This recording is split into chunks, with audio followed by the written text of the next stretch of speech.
The Outer Side is proudly supported by Tie Gear. Head to www.tiegear.com to explore the wide range of high-quality camping essentials, including guy ropes, screw-in tent pegs, tie-downs, and heaps more. Tie Gear.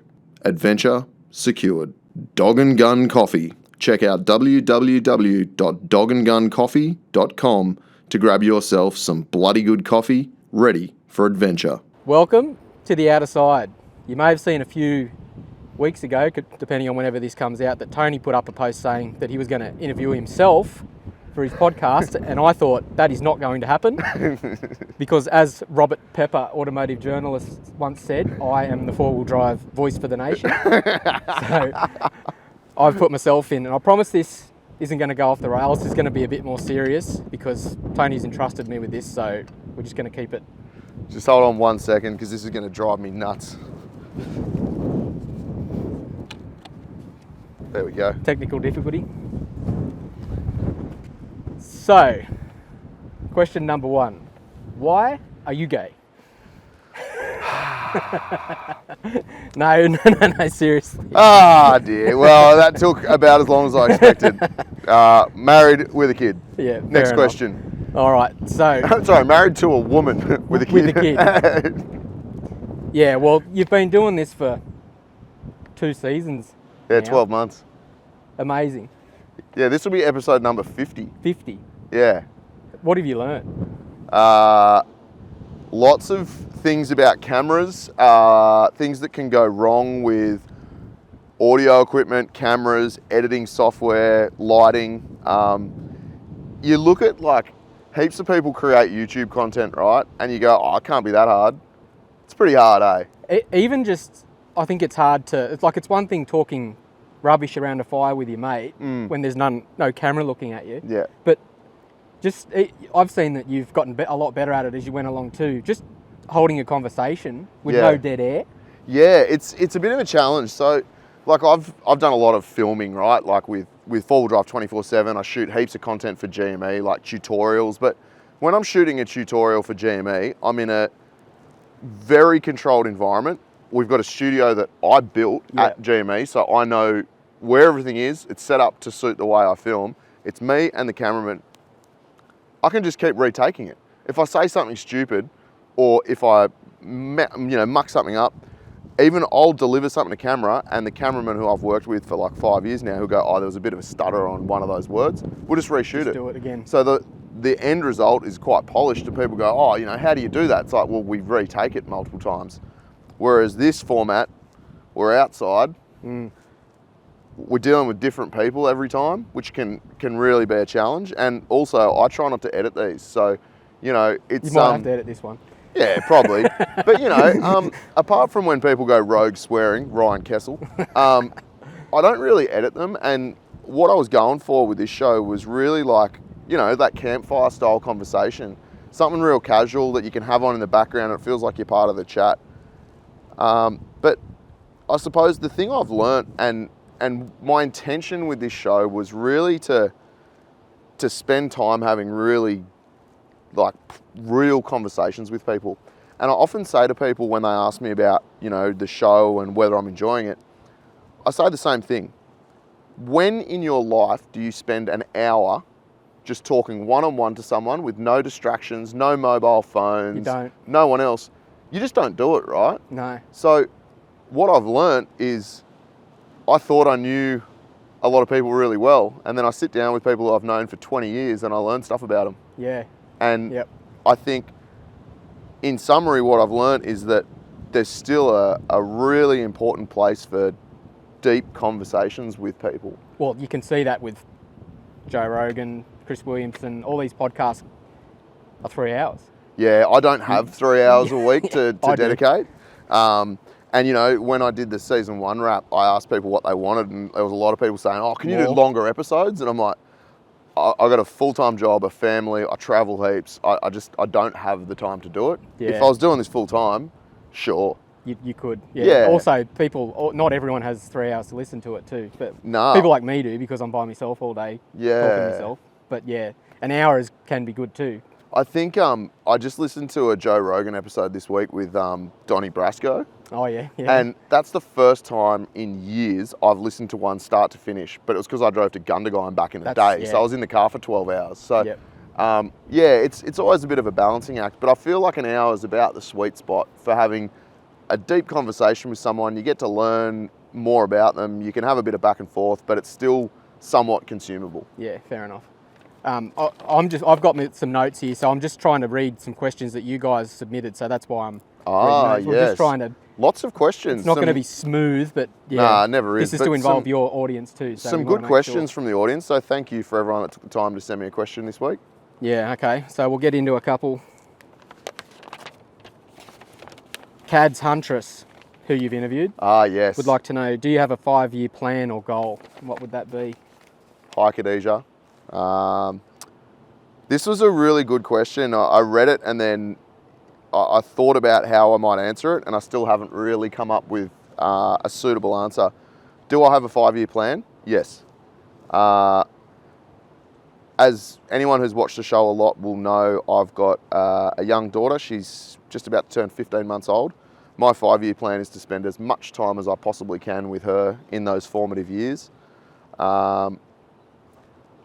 My dad wasn't around when I grew up, and I think that it definitely had an effect on me, particularly when I was younger. I'm fine now, but it was, it was a little bit tough. So, especially for a daughter, a young girl growing up in today's day and age, I reckon it's really important that a father's around and sets a good example and provides that guidance in those early formative years. So, there's a lot of kids that don't have that luxury, unfortunately. Yeah, absolutely, man. And it's it's just simple that, being present, being around and being able to sort of help form that child. And I have no idea what I'm doing. I'm learning, but... Me too. I've got a 9 and a 7-year-old and I still don't know, so... Yeah, and that's it. We're all just winging it. But for the next 5 years, spending as much time as I possibly can with my family.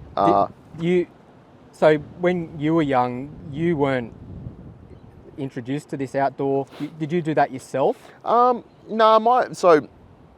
my dad left when I was 3, so I don't really remember him being around. But I had 2 older sisters. I still have 2 older sisters, and my mum. So it was 3 women and me in the house. But to my mum's credit, she made sure that I was exposed to as much as possible. So you still got out? Yeah, so I was in cubs from like 8 years old. We did like family camping trips, not like remote trips or anything like that, but we'd go to like Sussex Inlet and stay in the caravan park and stuff. But yeah, cubs from 8, Sea Scouts from 11. I went to an all-boys school. I did cadets. So I did heaps of that stuff and just fished. That was going to be my next question. Yeah. You are a mad fisho. I was a jetty rat, man. Any opportunity. Yeah, I still am. You're a jetty possum now.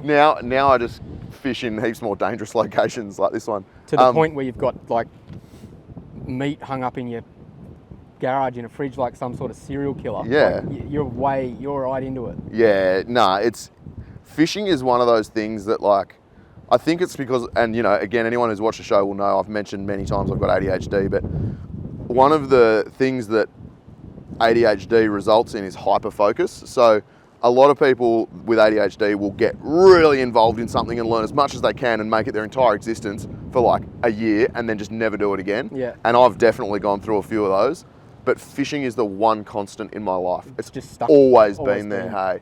I won't fish every day, all the time, especially as you get older, you get different priorities, but fishing is the one thing that I'll always go back to. And now living where I do, which is here, that was a big reason why we moved to the coast, because I just wanted to have access to be able to fish as much as possible. Yeah, I used to be like that, but I sort of drifted. I still do it a lot, but not like you do. Yeah. Like you're mad for it. Yeah. But now that you've got kids, you sort of want to get them into it as well. Yeah, 100%. So yeah, just coming back to Kads's question, time with the family. I'm still loving what I do at GME, and we've got some really big plans that are underway at the moment in terms of the next sort of phase of growth for GME. So fully committed to that, and I just love what I do there. And more of this stuff, man. Like the podcast has been been something that I wanted to do for a little while, and then I wasn't sure how to go, and like the last year's been so rewarding. So yeah, more of the same, I guess. More of the same. Yeah. That was actually one of the other questions too, is with GME, is how you managed to fabricate yourself a job that you're able to do. Like you pretty much got a dream. I know it's not all bells and whistles, but you've created yourself a pretty good job to do what you love to do. Yeah. I know behind the scenes it's not. Yeah, there's a couple easy. of things to that. So one of the things that I say to people all the time when they're like, you're just living the dream, you're always like out doing fun stuff. I only post the fun stuff on social media. Yeah. That's a hot tip. So just remember that social media is not real. It's a heavily curated section of everyone's lives. With that said, I have a bloody good job. I have a lot of fun doing it, and I didn't get that job. I created that job. You've manifested that position. Yeah, absolutely. So how I got into GME, I worked at Sony. I was marketing video cameras for a long time. I was there for about 11 and a half years, and then I got made redundant. And when I got made redundant, I was really upset. It was the hit to the ego, right? I was like, no, but I'm good at my job. What do you mean you want to get rid of me? But things happen. In retrospect, it's the greatest thing that ever happened to me. I got paid a ton of money. I had just turned 30, and I decided to take a year off and pay myself a full wage every month. And I went fishing pretty much every day. It could have turned really bad, but you've... Oh, I could have just sent myself into oblivion, but you didn't. I bought my first four-wheel drive. I bought a D22 Navara. I bought a Hobie Pro Angler 14, and I just went kingfishing in the harbour every day. Nice. Did a bit of travel, went to Thailand, went to Hong Kong, and then at about the 10-month mark, two things happened.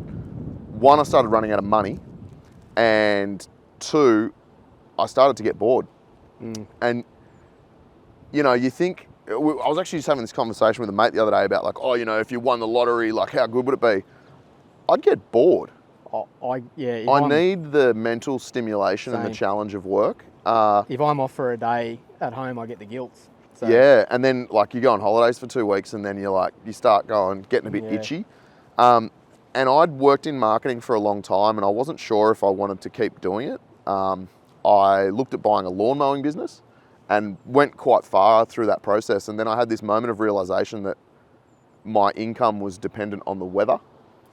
Like a Jim's lawn mowing sort of. Yeah, well, I was a mate of mine was, his father had a really successful private landscaping and mowing business that he wanted to get out of.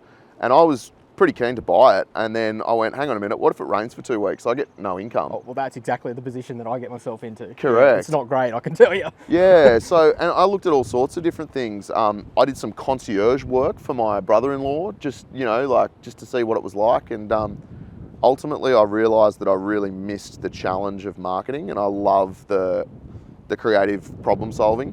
So I started looking on Seek, and I saw a job for a marine product manager at GME, and I'd heard of GME, like I was aware of the brand. I'd never really been that close to it, and I went electronics, marine, fishing, good so far. Boats.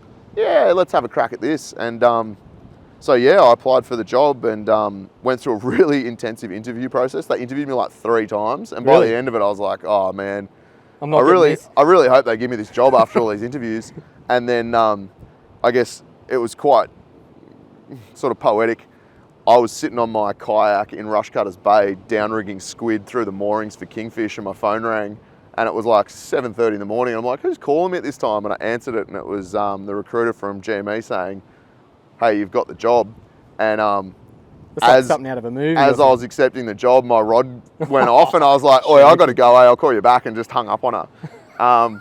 So yeah, that was nearly 10 years ago. At least when she did ring to give you the job, you were walking the walk. Yeah. I wasn't just making it up. Yeah, like I swear I like boats. I'm like, no, I'm literally on the harbour. But yeah, it'll be 10 years in October that I've been at GME. So I started as a marine product manager, and then they switched me into the land category, so looking after the 4-wheel drive and agriculture and heavy vehicle stuff. And that was when I really found my groove. And I guess at the same time, I started falling in love with 4-wheel drives. And so that's where we, started to change the marketing strategy for GME to really focus on 4-wheel drive. And fast forward a few years, I took over marketing, and here we are. So It's Beautiful spot. it kind of happened by accident, but yeah, I love it, man. I wouldn't change it for the world. Eh? And you've pretty much yourself shifted GME's focus into four-wheel drives. Yeah, it was definitely intentional. We'd always dabbled in four-wheel drive, but I saw an opportunity to really, I guess, make ourselves the must-have four-wheel drive product and really embed ourselves in the market. And I'd like to think that we've done that quite successfully. Yeah. And the business has gone from strength to strength. We've had great products. We've got new members of our board of directors. We've got all new executive management in the last 10 years. And yeah, the business is in the best shape it's been in 66 years. So it's pretty exciting. Great. Cool. Well, thanks, Cads, for that one. Justin Neck, what do you think the next significant 4x4 camping invention might be? Oh, Like he says, Max Tracks at one point did not exist, and now look. yeah. Now they're like a ubiquitous must-have, right? Yeah. I don't know. If I did know, I'd be developing you'd be doing it, or you wouldn't tell me. And I would patent it, and I would not tell any of you until I released the product. I think about this a lot. I'm a gearhead, as you know. I love all the latest and greatest little inventions, and I love trying out new products. I really don't know. You sort of think, as if there could be any new invention, but then something comes out. Well, look at you sponsor Tie Gear. Amazing, they've reinvented. It's a niche. They've in reinvented a niche market. it, and I think that's probably where we're at. Pending any genius that comes up with a product that we've never seen before, where I think we're at now is the sophistication and the innovation comes on existing products, but making them far better. So Tie Gear is a great example, right? Like something as simple as a 10 peg, which has been around since I don't know when 10 pegs were invented, but a long time ago. And screw in tent pegs with masonry tips on them so they can just punch through whatever, and those tie downs that Tie Gear do with springs in them so that they retension, so your ratchet straps don't bugger off onto the middle of the freeway. Even glow in the dark tent ropes, that could save Yeah, and that was a funny one. Like Peter sent me those glow in the dark, I think he calls them glows. They're like a little LED sort of string that goes alongside your guy rope, and he said, I don't reckon you'll be into these, but I thought I'd give them to you anyway. And we've used them, and they're mad. Like we've all tripped over tent peg guy ropes. So I remember my dad did it once. We were camped down at Pebbly Beach down the south coast, and all the campsites are pretty close together. Yeah. So they've obviously been drinking, and he went to go to bed, tripped over a tent peg, and ended up in the neighbour's tent on top of the lady. Brilliant. Like this. Yeah, brilliant. Yeah, things like that. I mean, yeah, there's a lot of cool stuff happening at the moment. I think it's not a new invention, but what I'm really interested in at the moment is the 12 volt stuff, like lithium batteries, the capacity, the size, the weight. The capacity is increasing, the size and weight's coming down. What you can do with a reduced amount of space with some of that new technology, I think is awesome. They're going to have to change their tune with these electric cars too, because they've got the battery in them. Yeah. It's just a matter of how to best utilise it. Yeah, and how do you make them affordable and all that sort of stuff. But yeah, I think there's awesome technology evolution happening. I'm about to put a brushless ARB twin piston compressor in the ute. So it's not a new thing, but much higher output out of the same product through that innovation. So mate, if anyone, or if you know, Justin, what the next innovation is and you want a business partner, let's talk. Because I don't know what it's going to be, but I'm excited to see. Yeah, fair enough. Yeah, like you say, if it is out there, we don't know about it yet. Yeah. You're just going to have to excuse my paper. I'm just trying to... This is very quaint. I like it. Yeah. Well, I thought people have taken the time to comment. You should have like a clipboard. I actually forgot to buy one. With four-wheel driving itself, this is Stalker's four-wheel drive. Ah, yes. When was your driving moment you realised you were hooked for life? And describe someone who wouldn't know how that feels to be hooked. Oh. So, as I said, when I found myself between jobs, I decided to buy a D22 Navara. And the reason I bought that was... Good car. It was a great car. Yeah. I decided to buy that because I wanted a tow vehicle to get a boat. Mm-hmm. I ended up going the kayak route, which was still great, but I had zero interest in four-wheel driving. It was just a tool. I'd always been a street car guy, and I thought four-wheel drives were boring. I'd see like people driving up these gnarly rock faces, and I'd be like, why the hell would you want to do that? It's slow and it's boring. So I bought a four-wheel drive as a utility, like literally as a tool to do a job. And then I had a good mate of mine who had a 60 series and another mate with a 79 series, and they were right into their wheeling, and one of them said, "Oh, we're going up to Lithgow, why don't you come up with us?" And I went, not really interested, but whatever, I got nothing on. So we went up to Zigzag Railway, and we went up onto the Noons Plateau, and I spent the day wheeling with them, and by the end of that day, I was hooked, man. It was all over. And it was like, when I look back on it now, it wasn't challenging full driving. It was like driving into big mud holes and then winching out. Wrecking everything. Yeah, just wrecking your car. But that's where we all start, you know. But we drove a few of the tracks under the power lines, and just the challenge of trying to figure out where to put your wheels and, that technical aspect of it. It was like my eyes were open all of a sudden, and then from there, just pushing the D22 further and further until I started breaking stuff constantly. That was a 3-litre one, was it? Yeah, the old ZD30. Surprisingly reliable in the Navara, but not so in the Patrol. Super reliable. That was one of the best cars I've ever owned, man. Like, it had a 2-inch lift, it had 31.5-inch ATs on it. I had ARB bar work, flexiglass canopy, a battery, and a fridge. Yeah. And it was like the most simple car, and it was cheap, and it was reliable, and it was fun, and it took us to lots of really cool places. And I guess that was where the whole thing started for me. And then it was only when I started to push the limits and find the shortcomings of that kind of vehicle that I went looking for something a bit more staunch, and that's when I bought my 80. Wheel articulation would be the articulation, non-torsion bar suspension. Yeah. And I wanted something solid axle, so I bought my 80 series, and the that's rest the is 80 history. you've got now. Yeah. So that I've had that car for like nearly 9 years now. Yeah, right. And before that, this was another question. You were in the street car scene. Yes. As was I. Why did you get out of that? Defects. Which is funny because I've gone full circle and now I'm getting defected in my four-wheel drives. But I loved I love all cars. I still do.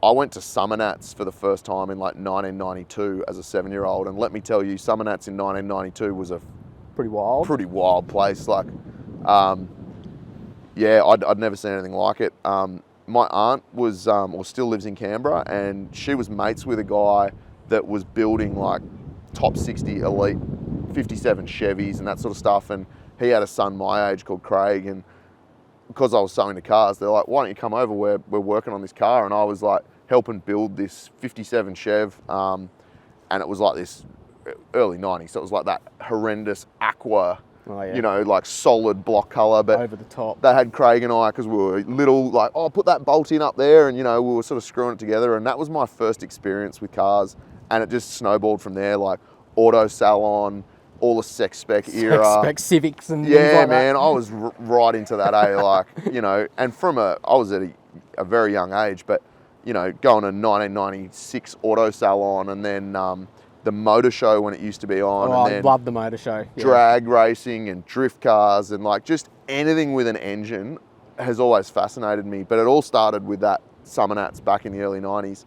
And I had a lot of Commodores. I loved VKs and VLs, Calais, VL turbos, all that sort of stuff. And then they were just getting real old and real expensive. And I transitioned into a R33 GTST Skyline, which is the one car I regret selling because I sold it for nothing. Yeah, I have the same story with an R31 two-door. Yeah, and now they're worth a fortune. Yeah. I'll probably never own one again because I don't think they're worth what people are paying for them. No. But that Skyline that I had was red hot, like BC coilovers. It was on its guts, straight piped, like real aggressive offset. It was a rude car, and the police did not like it one little bit. No.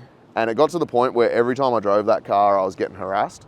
And in the end, I took all the good stuff off it, sold all the parts, and just sold it as a stocker, and thought, I'm sick of this. And that's when I bought my Navara.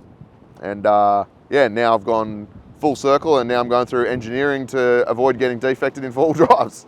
So, yes, someone, I don't know who it was, I don't want to find it, but someone asked if it's what you think the system should be for that. They mentioned a German system, I can't remember what it's called, where it sounded like pretty bad. So they have to get inspected every 2 years for safety and emissions tests every 2 years. Yeah, so that was through TUV, which is like an independent test house. And we Yeah. actually use TUV at GME to do our emergency beacon testing. So like TUV is this massive global company and they're a test house. Oh, good. So you know about this. You can explain. Yeah. I did read that comment. What do I think it should be and what is the reality are probably two different things.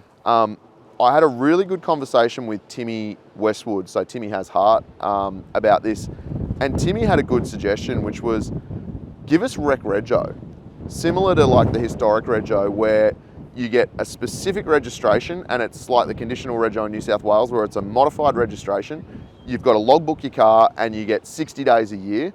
And by doing that, you can run 37s or you can have a bigger lift or whatever. Maybe a speed limit. Yeah, like there still 100 needs on to the be freeway. some restrictions to it. Like it can't be, you can't just drive rock crawlers on the street, right? No. Like it's just not going to happen. But I think there needs to be some sort of special system where you can say, yeah, my car is modified, but I'm really just driving it to the bush to go have fun in it.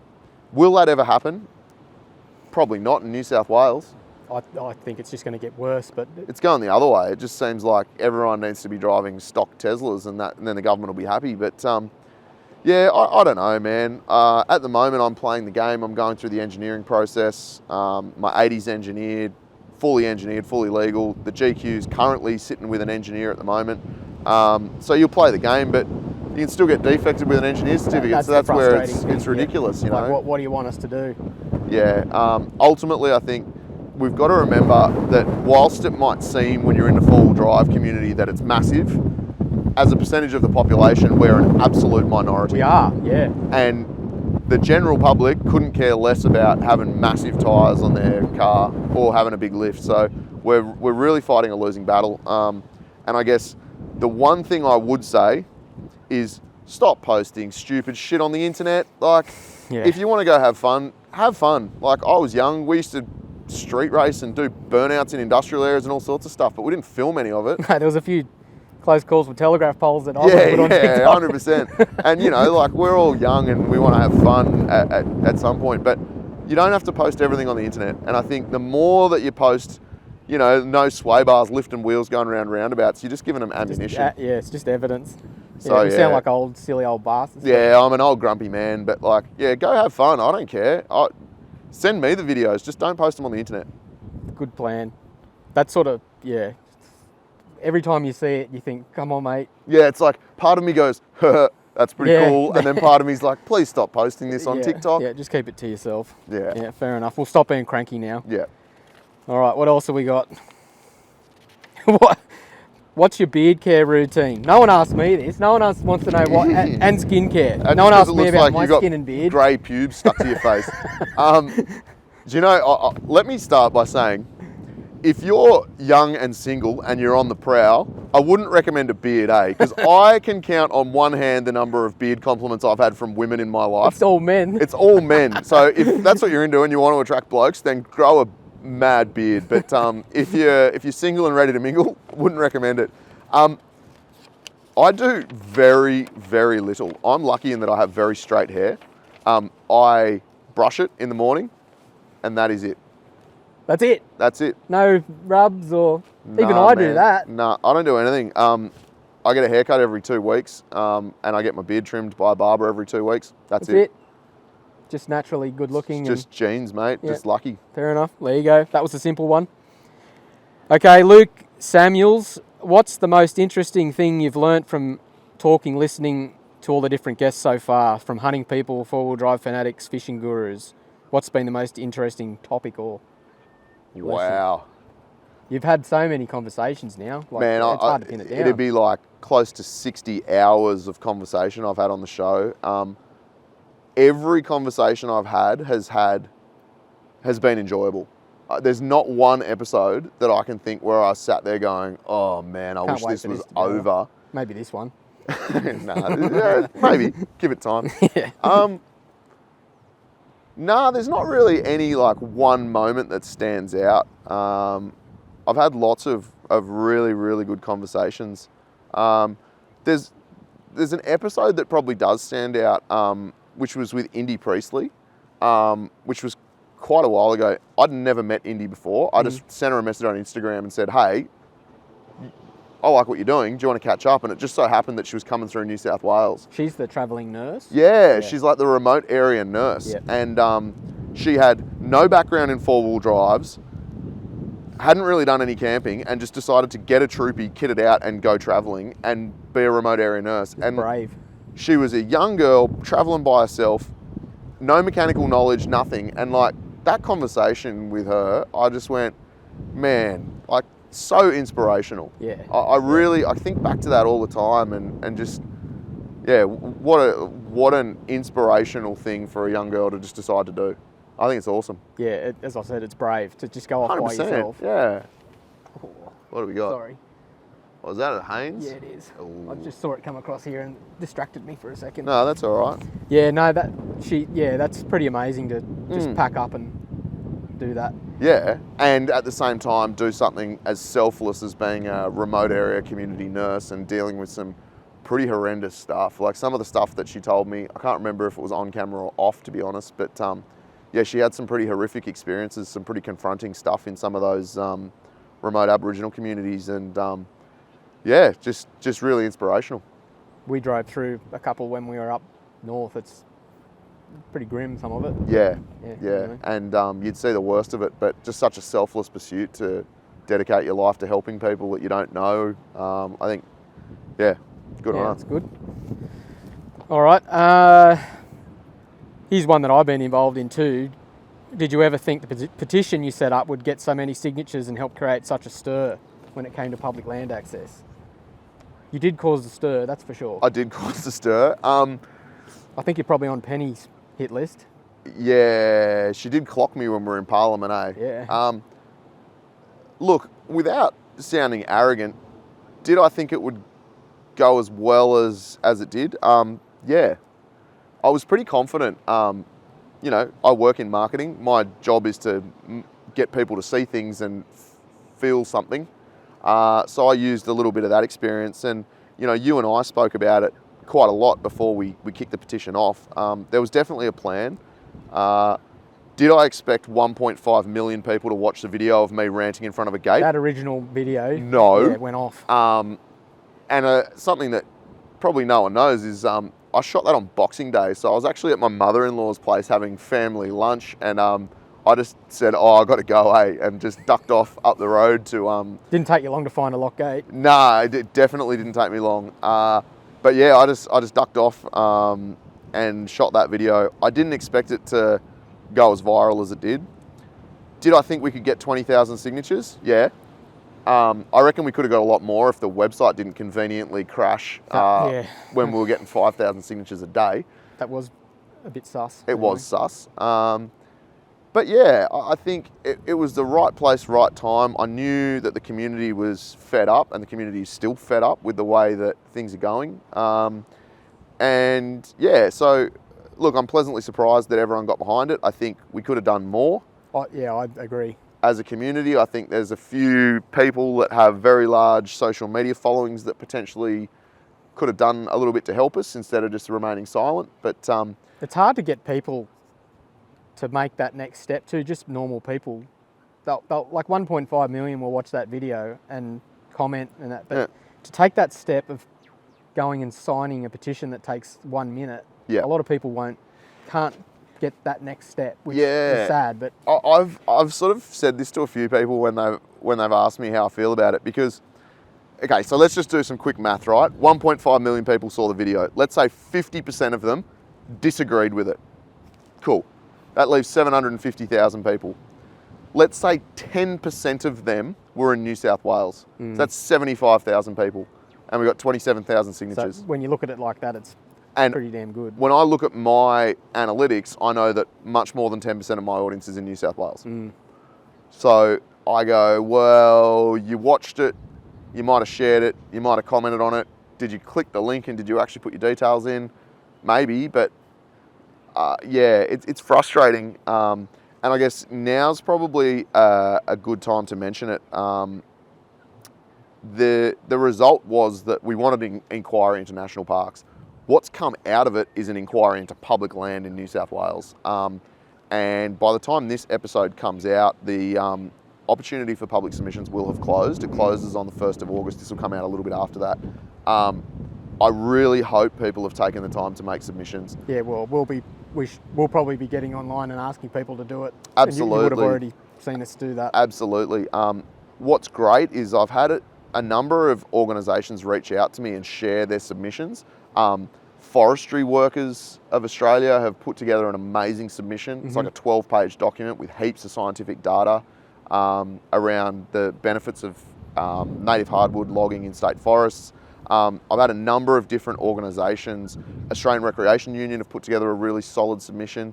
And I think the more of those groups that have put in these submissions, the better. But it's the grassroots stuff that I think will make the difference. The only thing that will make a politician act is putting their seat at risk. I don't care what anyone says. You've got to make them think they're going to lose their job over. So you've got to make it an election issue, and you've got to make them think, oh, I've got to take this seriously or I might lose my seat. Yeah. And it's a dirty game, but it's the only way that you'll get anything done. Yeah, democracy. Look, if nothing else, I think it was fantastic to get people talking about it. I got some really good feedback. People saying, we were chatting about it around the campfire, heard people at work talking about it. I was up in Cape York a couple of weeks ago and we were driving through some stupid bog hole that I didn't want to drive into, and some dude came up and said, oh, I love what you're doing with the petition. I'm from Victoria, I couldn't sign it, but keep up the good work. And I'm like, man. So, I think everyone can play a part. What did you think about the actual parliamentary process? Like when we went there, you've been there a few times, I went there once with you. What did you think about that? It's a circus, mate. It's a circus. It was frustrating, wasn't it? Yeah, I mean, the funniest person in that chamber was Mark Latham, but he's subsequently got himself into quite a bit of hot water. So, look. It might not all be him, though, with that. Who knows, with man? With her, I don't know. Yeah, I read a bit and thought, There's a lot going on. All I would say is, if you think politicians are a weird bunch, just go to Parliament for a day and you'll see exactly what it's like. Our petition was meant to be read or talked about first that day. We went there, then they had an argument about something else should have gone first. Yeah. Then they went to lunch. Yeah. So there was literally 6 hours just wasted. They spent 2 hours debating whether or not they should change the order of discussions for the day, and then they're like, oh, actually, we've got to go have lunch for 2 hours. And we paid for that. That's just that's your tax dollars at work, people. Yeah, so that really surprised me. I didn't, but it was funny to just be there and go, well. Yeah, to see it firsthand, Yeah. And that stuff goes on all the time. Every day it'd happen. 2 hours for lunch. Oh, not every day. No, they don't go to Parliament. Oh no, every that's day, right. mate. Yeah, every day they're sitting. They only work about 4 weeks a year, so yeah. Anyway, it was an eye opener, to put it that way. Yes. Yeah. Okay. All right.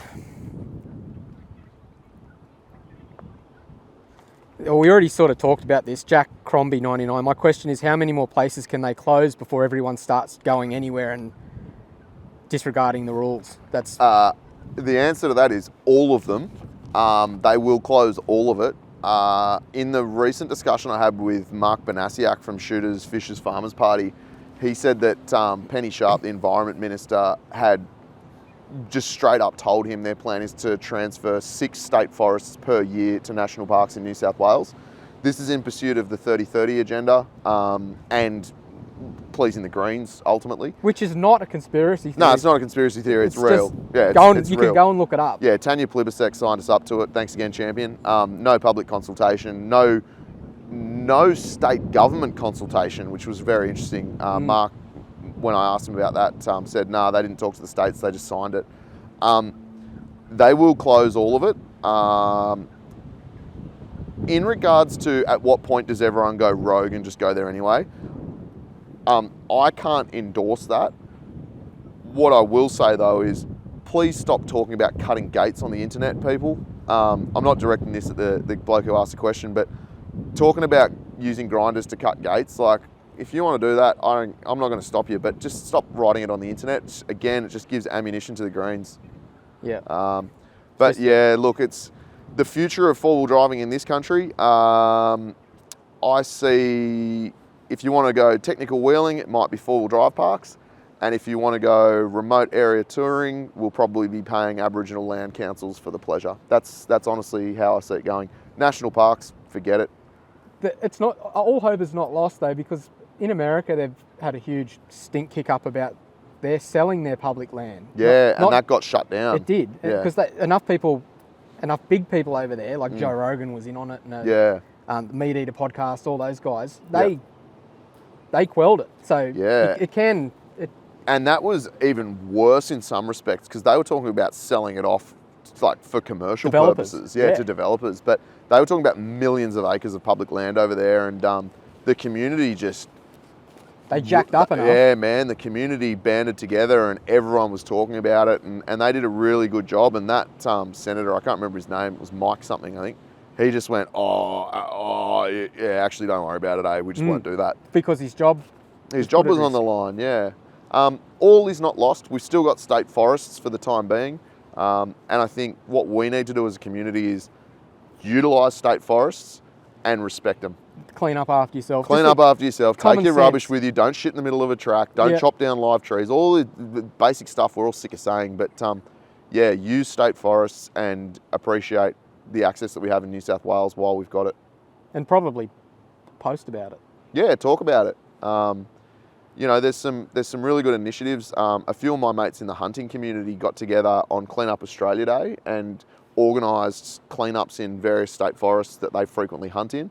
And forestry got behind it and supplied skip bins, and it was a really good, I guess, initiative to show that hunters aren't just like gun-toting redneck crazies. Yeah. And that forestry actually appreciates having hunters on the land, killing pest animals, utilising the meat, feeding their families with the best organic meat available, and also showing responsibility going in there. And they weren't picking up like chip packets. They were getting rid of like burnt out cars and industrial waste that had been dumped there. Which is not an issue for recreational. Yeah, well, hunters aren't taking like tippers in there and dumping building waste, are they? No. But they were showing that they care enough about the land and they appreciate the privilege we have to access that land. And the more of that stuff that happens, the better it is, I think. Yeah, good point. All right, back to fishing. Timothy Waller, favourite fish species to target, land-based or boat? Oh, I like them all, but the last couple of years I've really just been focused on drummer. So Eastern rock blackfish, pigs, drummer, whatever you call them, they're just a gnarly little fish, man. And I live in a fantastic place to chase them. Right here. Right here, off this ledge, I guarantee you, there's thousands of them. They fight hard, they taste good, and the best part about them for me is that they're completely sustainable. There's no commercial fishery for them. They're just not targeted by commercials. So you can't get to them. Well, no, it's really hard to net under rock ledges, but they're accessible, and yeah, they're just a really challenging fish. The bigger they get, the harder they are to stop, and to the point where I've just been smoked that many times, and that keeps me coming back for them. They don't have to be that big to smoke you either. Nah. They're tough. Nah, I'm fishing like 25-pound mono straight through and pretty much locked drag, extra strength hooks, and I get blown away pretty much every session. Just a sinker running down to the hook? Is that what you're doing? Either on a float, just a little like bobby cork float, if it's particularly gnarly country, and where you target them is like the worst for tackle loss. Like the gnarlier, rockier, weedier, surgier, the better. And then sometimes it's just a hook, literally just mono straight through to a hook, unweighted, a little bit of cungy on the end of it. And, that's how I fish for them too. And hang on. Yeah. So yeah, I'm just obsessed with them at the moment. I love the challenge of targeting them, and I love the terrain that they live in, like missioning along headlands and climbing rock scrambles like we did to get here, and then going down to a ledge that doesn't get fished very often. And yeah, I really enjoy that. Were you targeting blue groper before they said you No, I wasn't. Actually, just over to our left here, about 150 metres away, I got absolutely smoked by a blue groper a year ago, or maybe a bit over a year, just before the no-take ban came in. But man, I'm telling you, 25-pound mono, lock drag. This thing just went, ha ha ha. See you later. See ya. And I got a look at it, and it wasn't even that big. It was probably 60 centimetre. They're a tough fish. The guys that targeted them, because no one fishes for them anymore, the guys that target blue groper are fishing like 50-pound plus, big reels, big drag, and just like they're a super tough fish. Very cool. They taste delicious. Again, very sustainable. But now we can't fish for them because some maniac in Parliament got emotional about a fish she couldn't identify. That's right. She didn't even know. No, Mark Banasiak put up a photo of him holding one, and it was he did a good job because he put a female one up, which is brown, and said, "Can you identify this fish?" And she sort of ummed and ahed, but she couldn't identify that it was in fact the fish she just banned fishing for. Yeah, ridiculous. I've said enough about that on this show. Out of the boat, squid. Yeah, okay. I love targeting squid, and I do that land-based as well, but in the boat, I just love fishing those like nice protected headlands and bays, kelpy, clear water. I've always really enjoyed squid fishing. Plus the fresh squid can't beat. It is the best bait, and it is unbelievably good to eat. Yeah. And that's probably the biggest challenge is like, do you eat it or do you use it for bait? Yeah. But yeah, I love squid fishing. How do you prepare it? Because it can be tough sometimes, but do you... Just flash fry it, like barely even cook it. I've always soaked it in kiwi fruit. Oh yeah, yeah. You milk. can soak it in milk or like mashed kiwi fruit. I find squid's one of those things where like, if you cook it for 30 seconds, it's tender. If you cook it for 2 minutes, it's tough. And then if you cook it for like half an hour, it's tender again. So you can bake them, and you can like, I think it's the Spanish, cook them in like a tomato sauce, which can be really nice. Yep. But yeah, I got a bunch of squid a couple of weeks ago, and we just tempuraed them and flash fried them, and man, in my opinion, there's not much better in the ocean. No, and plus the second best to eating is bait. Live squid for kingfish. Oh man, anything will eat squid, except drummer. Drummer won't eat squid. Nah, they're weird, man. They'll eat bread. Yeah. But they won't eat squid, in my experience anyway. And kanji. They'll eat kanji, they'll eat weed, they'll eat prawns, then they'll eat bread. That's about it. Bizarre. Yeah, strange little guys. Oh geez, this is deep. Good. Will Biffin, in the vast landscape of the four-wheel drive community, what's a moment or story from your podcast that you feel truly encapsulates the spirit of adventure and community? And how has that shaped your own perspective on the outdoors or just life in general? That's actually an easy one. Benji Davenport. Oh yeah. He's had a pretty amazing run, hasn't he? Yeah. You want to talk about a bloke who's seen some stuff, been some places, and just epitomises adventure in a four-wheel drive. Go check out the episode I shot with Benji Davenport. I can't remember what number it was. It was pretty early on in the show. Benji just decided to drive his Land Rover like across the planet. Yeah. He's been to something like 72 countries. He shipped his car around the world. He's like driven through Siberia and Russia and down into Central America and through Mexico and all around Europe, and like just an unbelievable story, unbelievable guy. And then the community aspect of it, he's built this network of people all over the world through a mutual love of four-wheel drives. And he's then subsequently introduced me to people in the States that I've now become friends with. And I guess he just really showed like how broad this network is and how across the planet you can find common interests with people through that shared love of four-wheel drive and adventure. Yeah, cool. That was an amazing conversation. Benji's a great dude. He's a good friend of mine, and I really enjoyed that. And I'll have him back on the show because in an hour we only just scratched the surface of where he's been and what he's done. He's another brave one. I'd be worried about getting kidnapped somewhere. Well, that's what I said to him. Like, weren't you scared driving around in like Central America? And he's like, no, not really. Everyone's pretty friendly. I'm like, yeah, okay, until they behead you. Kidnap you. Yeah. That's the thing though. I heard the cartel guys don't know. If you're not running drugs, they're not worried about you. Yeah, I don't know. Those surfers got killed for their wheels on their four-wheel drive. Oh, did they? Yeah. Okay. I don't know. But hey, if you live your life in fear and you're scared of what could go wrong, then you might as well just sit at home and do nothing. That's true. Yeah. You're just as likely to get cleaned up walking across the street, so just go out and live, you know? Yeah, fair enough. Before I forget, Fast Five. Oh, here we go.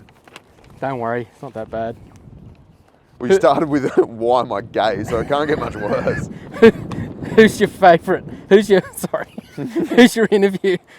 Who's your best get? You can't say Luke from Outdoor Boys, but who would you like to, besides Luke from Outdoor Boys, who would you like to Well, he's in interview? semi-retirement now anyway. You can't, yeah, he's the obvious one for everyone, I think. So Yeah, Malcolm Douglas. I would agree with that too. Malcolm Douglas. And you know what? I think about that now. I did that Q&A and said, when someone asked me who's my ultimate guest, and I said Luke from Outdoor Boys. Malcolm Douglas, man. He is responsible for so much of what we do in terms of remote four-wheel drive touring in this country, and he was an absolute legend. He saw and did more than most of us will do in our lives, and I would love to sit down and talk with him, but obviously that's never going to happen. Not going to happen now, unfortunately. But yeah, you're right. Just spending some time where he's been and looking at what he used to do. Like, we get around with PLBs and that. If there's something happened to them when they were out there in the middle of the Kimberley, Figure it out. that's it. Walk home. Just figure it out. Yeah, in like a stock 40 series Troopy. Yeah, and that old Land Rover that they've still got in that museum up there. Yeah. It's got a bullet hole in the windscreen for some reason. Yeah. Don't know what happened there, but they've still got that up there. And it's rough, and they went everywhere in it by themselves. But yeah, so Malcolm Douglas, in terms of people who are able to still be interviewed, probably Ruthie. Yep. I've never had the pleasure of meeting Ruthie, but I'd love to sit down and have a chat to him because, yeah, he's, I reckon he's probably the closest thing that we've got in terms of like someone who's done a lot of remote touring in, you know, modified vehicles, but not crazy touring setups. He was doing it sort of, I guess, before the technology really got to where it is now. So yeah, I'd love to chat to Ruthie at some point. Ruthie, come on the I podcast. don't think he's watching, but if anyone knows him, yeah, give us a bell. Overseas destination that you'd like to go, either fish or explore. Oman, For the GTs. Brim. So Oman in the Middle East is paradise from what I've seen. Like, it's absolutely paradise. And it's one of those countries where it's got a lot of diverse landscapes. So they've got like beautiful coastline, they've got rainforests, they've got deserts, they've got a real mix of terrain. So I'd love to go there. Apparently the people there are beautiful, a really nice culture, but they also have prehistoric brim that are like... Same brim as what we've Yeah, got. but they're like 70 centimetres long. And they catch them on top water. Yeah. So they throw in like little stick baits and poppers in against terrain like what we're sitting on here, like big ocean ledges. And there's a company over there run by an English fella called No Boundaries Oman, and they chase extra oversized GTs, like 60 kilo plus GTs. I've seen that. I don't know if I have the physical capabilities to tackle those sorts of fish. I'm not sure either. I reckon if I locked the drag on one of those boys, I'd be going for a swim. But then they also target these brim on top water, and like, yeah, 60, 70 centimetre brim. If you've caught a 40 centimetre brim on light tackle, you know that they go pretty hard pound for pound. That's what they say. If brim grew to the size of marlin, I'd be too scared to go fishing. Yeah, 100%. So yeah, I'd love to go to Oman and go catch mega brim. Yeah, well, there you go. Okay. If you weren't doing this, what would you be doing in another life? I don't know. That's a good question. I've never really had a plan. I've kind of just seized opportunities. I'm very impulsive, so I think of things and then just go, all right, let's just do that. So I never had like a life plan or any kind of, you know, real direction. I've kind of just gone with the flow. Yeah, I don't know. If I had my time again as, say, a 17-year-old, knowing what I know now, I would have got a trade. I would have got a trade, probably an electrician, because they're like the most overpaid people on the planet and they don't do much work. No, Nathan Little. I reckon getting a trade young means that you have a skill set that can be used anywhere on the planet. It enables you to travel. You don't have to be tied to a capital city. In some respects, you can make more money being in a remote area rather than in a capital city. And you get to a point where you can build a company and have people working for you and then get that freedom. So yeah, I think a trade. Yep. Yeah, fair enough. Or you don't even need to build a company. You can just work by yourself and earn good money and drift around Australia. Yeah, exactly. Work like half the year and then pick up work wherever you are, which is, again, something, you know, having a transferable skill. Marketing's great, but if you want to earn good money in marketing, you've got to be close to a capital city because that's where the big companies are that pay the big dollars, right? Now, you can work remotely, but yeah, I think getting a trade, being able to do something with your hands is an invaluable skill. Yep, good answer.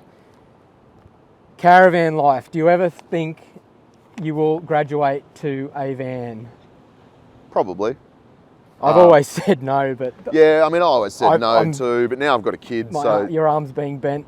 Yeah, not even, like, it won't be anytime soon, I don't think. At the moment, like, I don't really like towing, and if I'm going to tow, it's going to be the boat. But my wife and I, since we've had the little one, we've stayed in a couple of caravans. We had a caravan that we hired for the Denny Ute muster. We took Layla when she was like under 6 months old. And camping with a 6-month-old at the Denny Ute muster ain't happening. Not good, no. So yeah, we hired a caravan for that.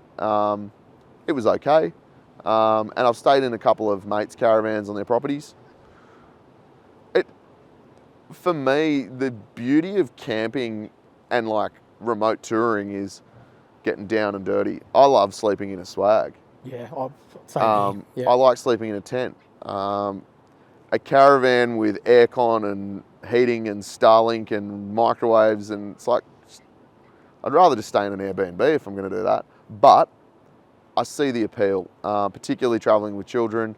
And you know, if you're traveling extensively for long periods of time, if the weather's shit, you want somewhere you can get out of the rain. Like you and I have been camping in some horrendous conditions. And you know, like you're there holding on to the awning. You got nowhere to go. There's nowhere to go. You just go sit in the tent. And if it's like, you know, 4 o'clock in the afternoon and it's raining sideways, you're like, oh, well, I guess we'll go sit in the tent then. So I definitely do see the appeal for long-term travel, but for the sort of travel I do, nah. And hold you back. Tent. Yeah. Yeah, we took one away at Christmas. We borrowed an MDC and it was lovely to have it there. You've got a base. It did piss down one afternoon and we just went and sat in the van. It's a lot nicer than sitting in a tent. But yeah, horses for courses, I think. Yeah. Yeah. All right, last one. What would you eat for your last meal? Oh, I've asked this question so many times and I've never really thought about what You should have your own answer. Yeah, nah, I ask the questions on this show, mate. Fettuccine boscaiola. Okay. That's what you reckon? I love pasta. And if I'm going to die, then who cares about eating 2,000 calories worth of pasta? Cool. Mine's Sydney Sweeney's up, but that's a good answer as well. That will be cut out.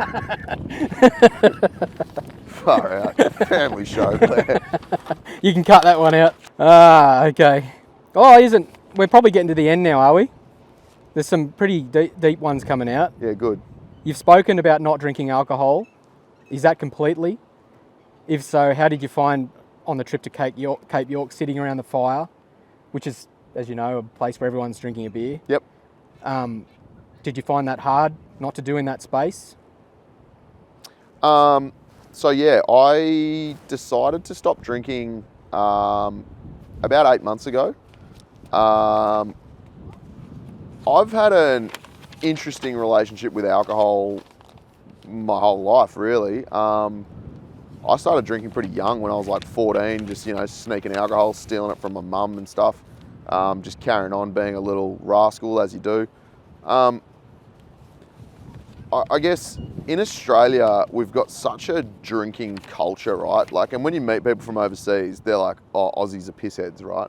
It's just kind of normal here. And I don't have a problem with it. I love having a beer as much as the next person, but... We've had a few together. We've had many together. But for me, it got to a point where alcohol was having a negative impact on my life and my relationships.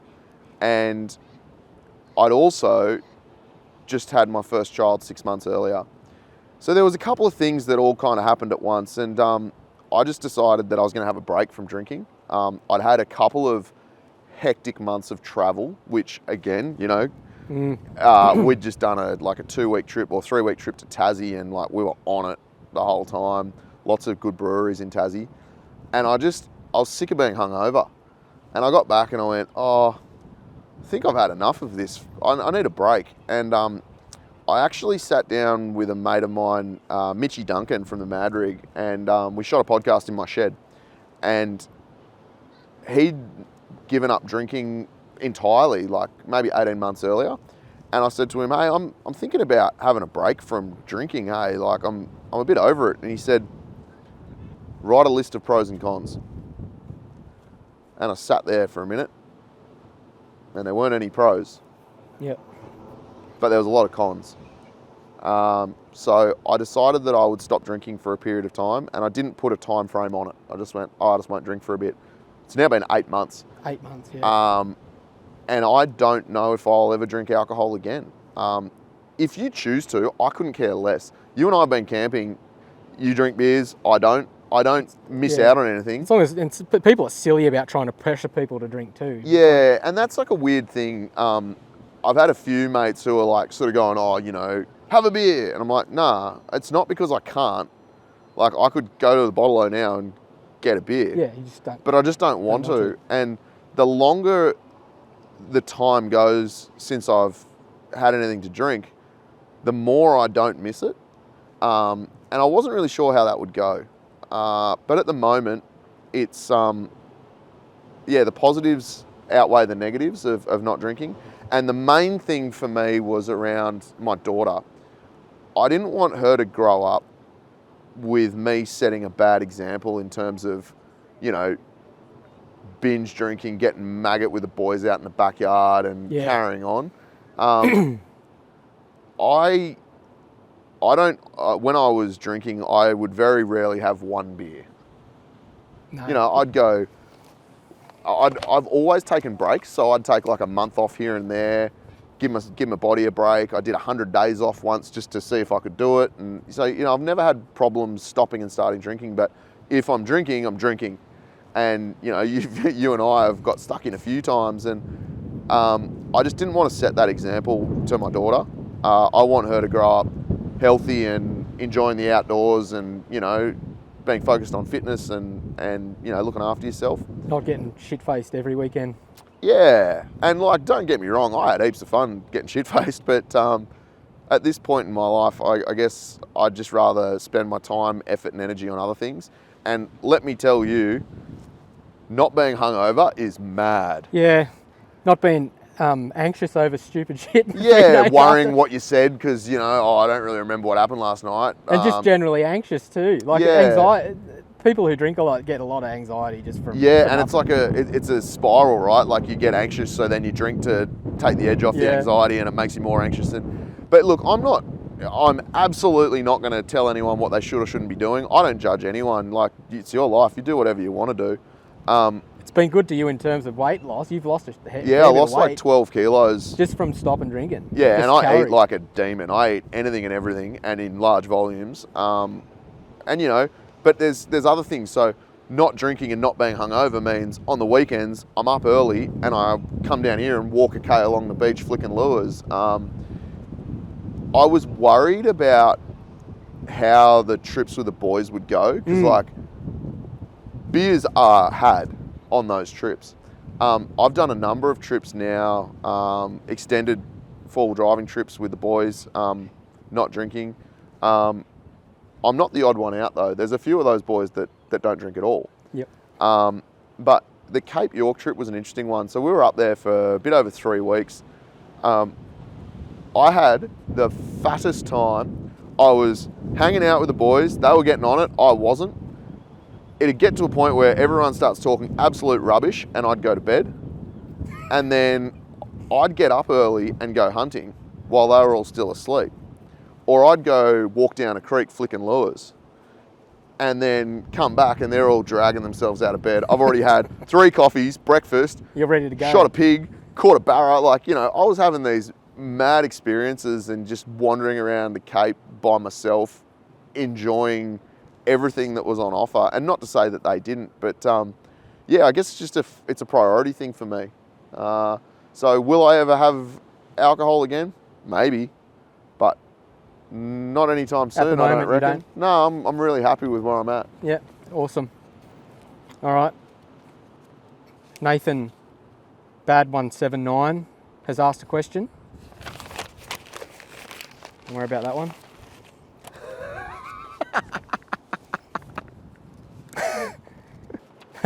What's the most embarrassing moment you've had on film? Was it edited out?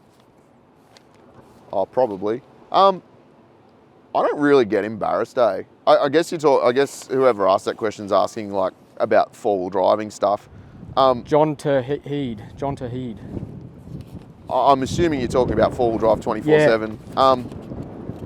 I don't really care, to be honest. Everyone does silly things.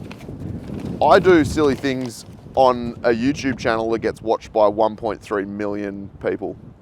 I get heaps of people like giving me shit. I ran into a guy in Bunnings yesterday who I'd never met before, and he's like, "Oh, Tony, have you smashed any windows lately?" And I'm like, "Nah."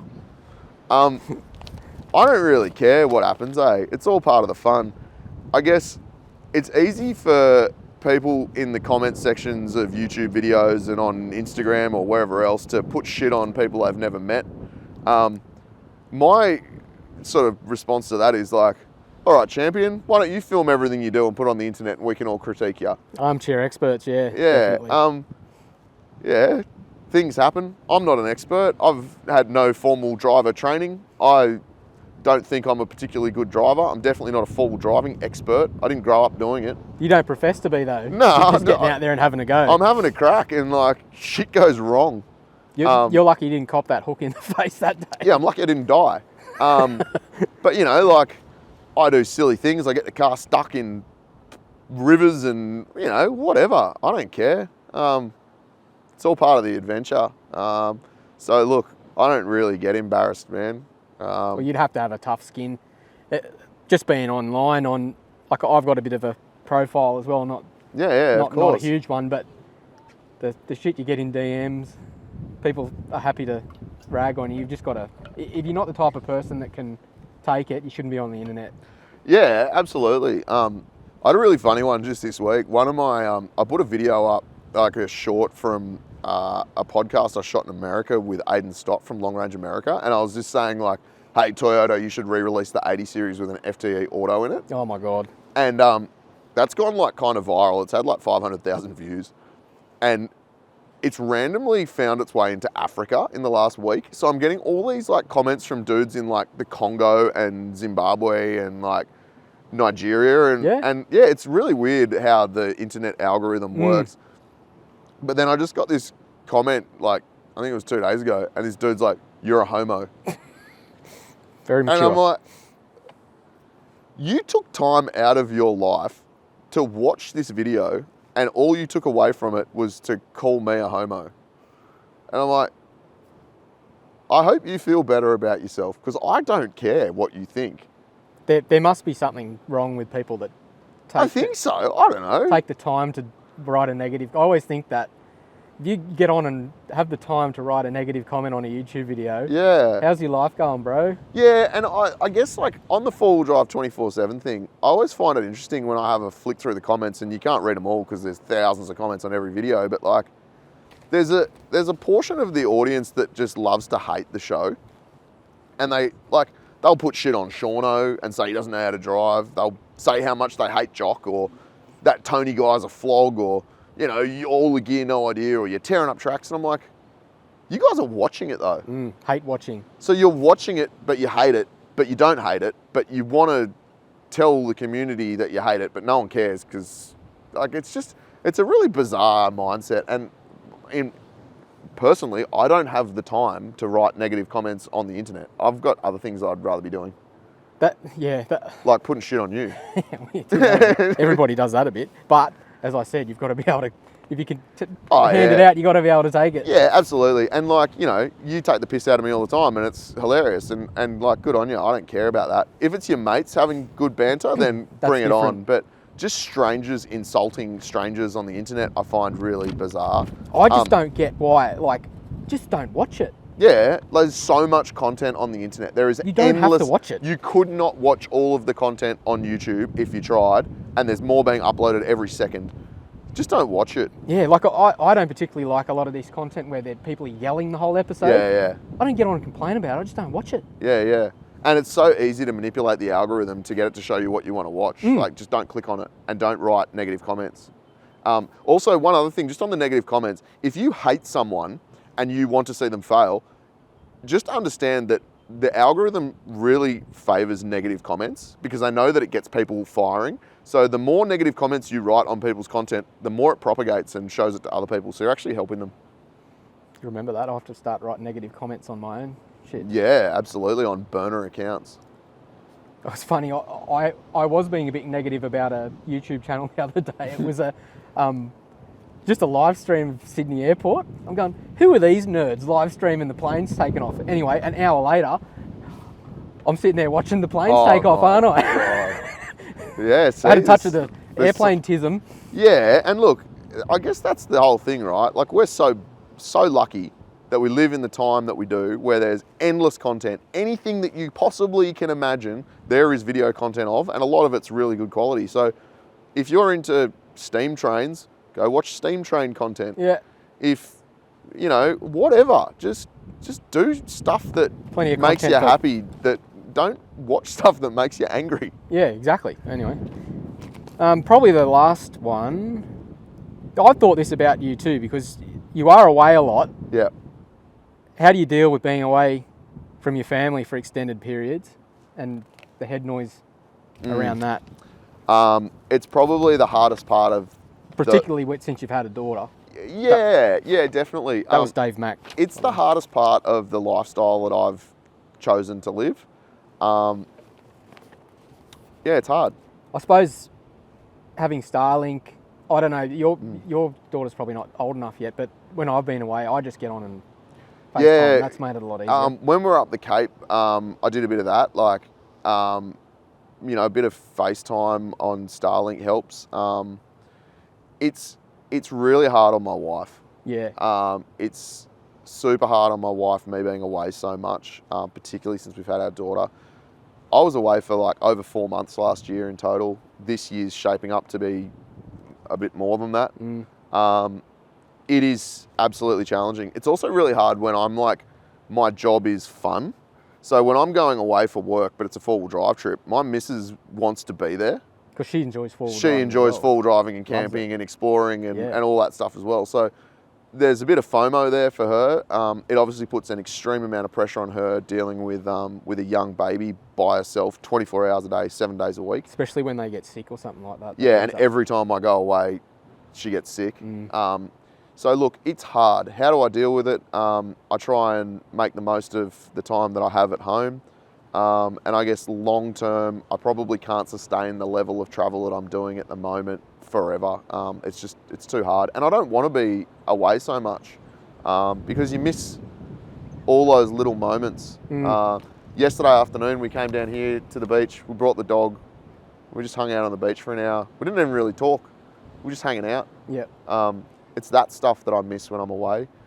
But it's a means to an end, you know. I'm making a living. I'm making a good living, and I'm having a lot of fun along the way. But yeah, it is hard, and it's, you know, a lot of people look at, like, for example, Shauno and go, mate, you're living the dream. Like, you just get to go traveling and full driving all day, every day, and you're away 200 days a year. It's sick, man. The sacrifices that bloke has made. Yeah, amazing. He's been doing it for like 17 years. Graham's been doing it even longer because he's an old fella. But yeah, those boys have sacrificed so much, and they've achieved a lot of success. But they've sacrificed a lot.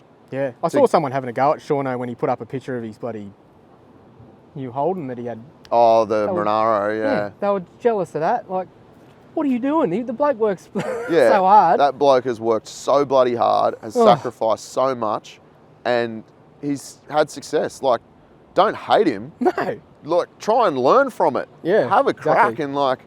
and I mean, he's a good mate of mine. There's no secrets there, but like, man, he's living the Aussie dream, right? Like, self-made man, came from nothing. He's created something unbelievable out of nothing, and now he's building old school muscle cars with his money. Like, it's ultimate boss bogan. what a G. Yeah. And still loves having a beer around the campfire and listening to Cold Chisel. Like, just more of that. More of that. That should be we should all take a leaf from that. Yeah. Yeah. There's one other question that I did notice that you haven't asked me that I just wanted to touch on, and that was around mental health.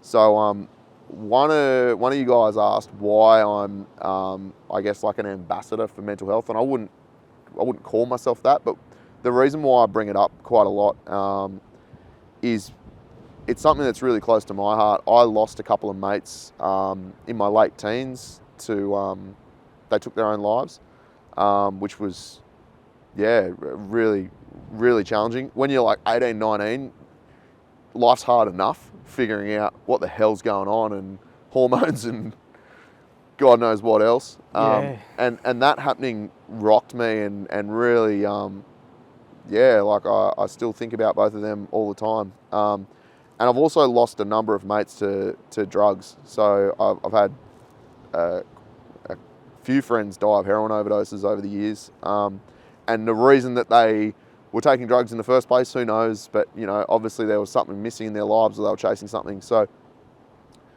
for me, I think mental health is something that a lot of people talk about and go, are you okay day or whatever. And they sort of focus on like a moment in time, but it's something that we all need to prioritise daily. And the best thing that you can possibly do for your mental health is talk to people.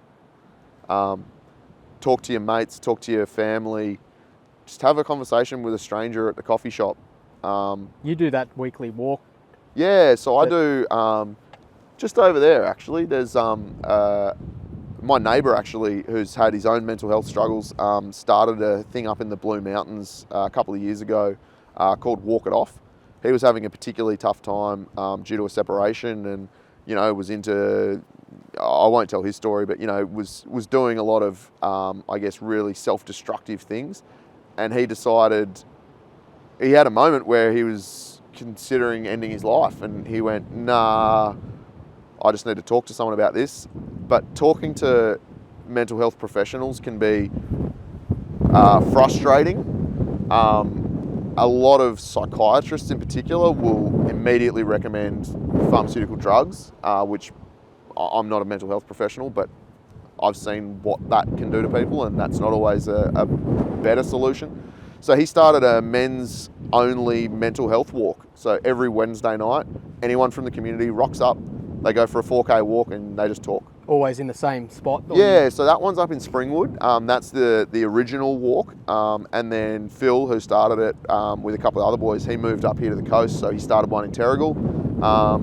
And then now they're sort of like popping up everywhere. So people have started, like, there's one in Warragamba, there's one I think in Richmond, and it's open. So it's really casual, it's non-threatening. No judgment. Yeah, no judgment, and it's a bunch of blokes just going for a walk. So getting out of the house, doing something good for your physical health by going for a walk, and then just talking. And like, I've become mates with people that I never would have even encountered had it not been for this initiative. And, thankfully I'm in a good place mentally. I don't have any particular issues, but I go there to support other guys who are going through separations or, they're estranged from their kids or whatever it might be.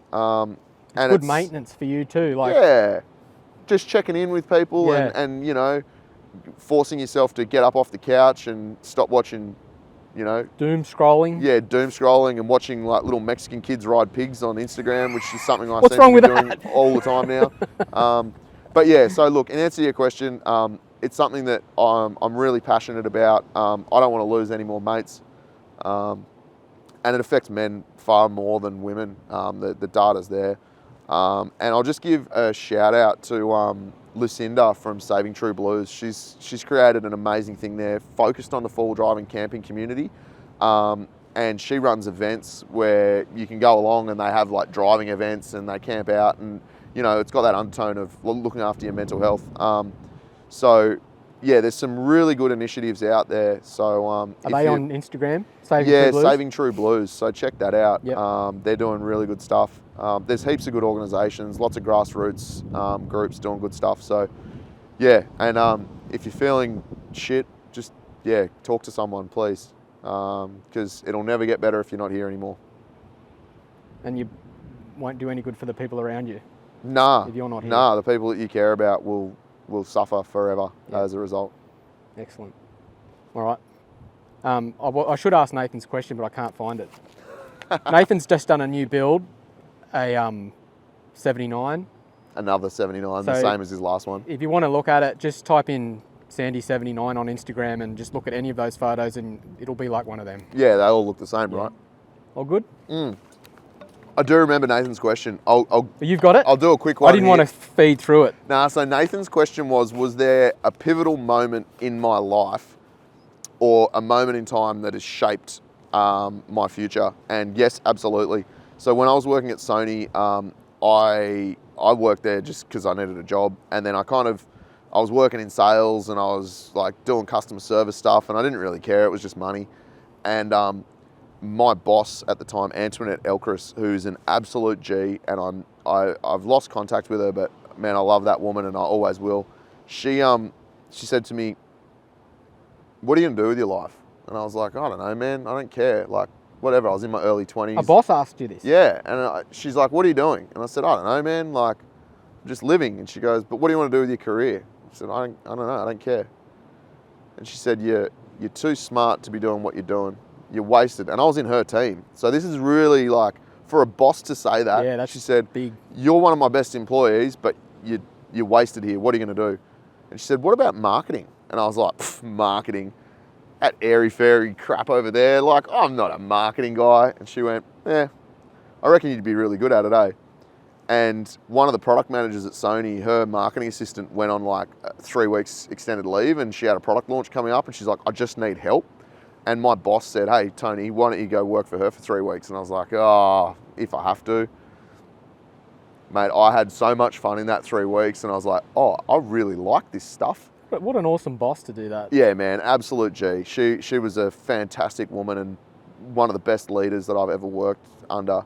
And and then from then on, I just made it my mission. As soon as a marketing assistant role came up at Sony, I applied for the job. And now, 17 odd years later in marketing, and I've built a really successful career off the back of it. And it's all because that one woman just said, she believed in you. "Do more." Yeah. So yeah, that's it, man. That was absolutely a pivotal moment in my life. What a G. Yeah. Awesome. Cool. Well, this has been fun. I didn't bits you know got to cut out? I didn't. It's all right. I didn't know how this was going to go, but thanks for doing that, man. No Appreciate worries. it. All right. Well, that's the end of episode 50, which is pretty unbelievable. That's the end of season 2. But season 3 is going to be back like next week. I'm already shooting content for the next season. I've got some really good guests lined up. I'm also going to be doing some other content for this season. So we'll still be doing the weekly interview style, but there's a couple of other little, I guess, side projects that I'm working on that I'm going to film and add a bit more content to the channel. So looking forward to doing that. And the last thing is heaps of you have been asking me about where you can get merch. Oh, yes, sorry. I was meant to ask that. Lucky you're on the ball. It's cold, so I'm not going to take off my long sleeves, but I've just launched shop.theouterside.com.au. So I'll put a link in the video description, but if you want to buy some merch to support the channel, I'd really appreciate it. Head to the shop. There's some patches, stickers, and some limited shirts on there for now. But look, no pressure. If you don't want to buy anything, don't buy anything. I'm saying there is pressure because that's how you keep people like Tony going, is support them. If you want good content, support the creator. So go and buy something. Nah, appreciate that. And yeah, appreciate all your support. I love it when you guys comment on these videos and get involved in the conversation. It's really cool to see the little community building. So yeah, keep it up. And if that wind could go away, that'd be great. And we'll see you all next time on the outer side. You.